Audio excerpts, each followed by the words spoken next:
ចង់មកណែនាំឲ្យអ្នកទាំងអស់គ្នាស្គាល់ app មួយដែលឈ្មោះថា The Pay ចា The Pay app នេះថាដែលយកច្រើនមែនតើអ្នកទាំងអស់គ្នាអត់ទាន់ដឹងអញ្ចឹងខ្ញុំអាចរៀបរាប់អ្នកទាំងអស់គ្នាត្រួសខ្លះហើយយើងនឹងនៅក្នុងតាមវីដេអូជាបន្តចានៅក្នុងនោះមានដូចជាការបញ្ចូលទឹកប្រាក់កាតនៅខ្មែរ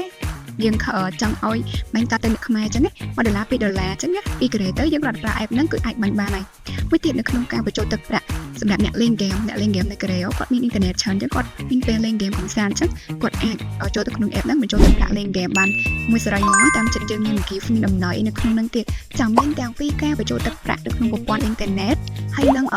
ប្រព័ន្ធយើងខលនៅក្នុងស្រុកនៅក្នុងប្រទេសកូរ៉េអញ្ចឹងណាសូម្បីតាមកាតឬក៏ការខលទៅខ្មែរក៏មានដែរអាចបញ្ចូលទឹកប្រាក់នៅក្នុង app ហ្នឹងតែម្ដងមានច្រើនប្រភេទមែនតើហើយជាពិសេសឥឡូវនេះអ្នកដែលគាត់ផុតសុពលភាពគាត់មានតែ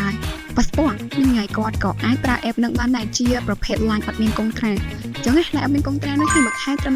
$36,300 វ៉ុនទេថ្ងៃទាំងអស់គ្នាហើយនៅក្នុង app ហ្នឹងមានភាពងាយស្រួលសតដែរជាភាសាខ្មែរទាំងអស់អ្នកនរគ្នាគ្រាន់តែ download យកមកនៅក្នុងទូរស័ព្ទដៃហើយចុចចូលនៅក្នុង app ហ្នឹងទៅហើយបើសិនជាយើងអត់មានយកឬក៏អត់ទាន់ស្គាល់នៅក្នុងការប្រើប្រាស់របស់ app ហ្នឹងយើងអាចឆាតទៅក្នុងក្រុមការងារក្រុមនេះនឹងឆ្លើយនឹងមកយើងលឿនមែនតើនិយាយទៅខ្ញុំធ្លាប់ប្រើប្រាស់អញ្ចឹងណាអញ្ចឹងឲ្យដឹងថាពួកគាត់ good នៅក្នុង service នៅក្នុងការសួរយើងអញ្ចឹងយើងសួរអញ្ចឹងគាត់ឆ្លើយមកយើងក៏ខ្មាញ់នេះស្រួលនៅក្នុងការប្រើប្រាស់តែម្ដងតែអ្នកនរគ្នាមិនជឿសាក download មើល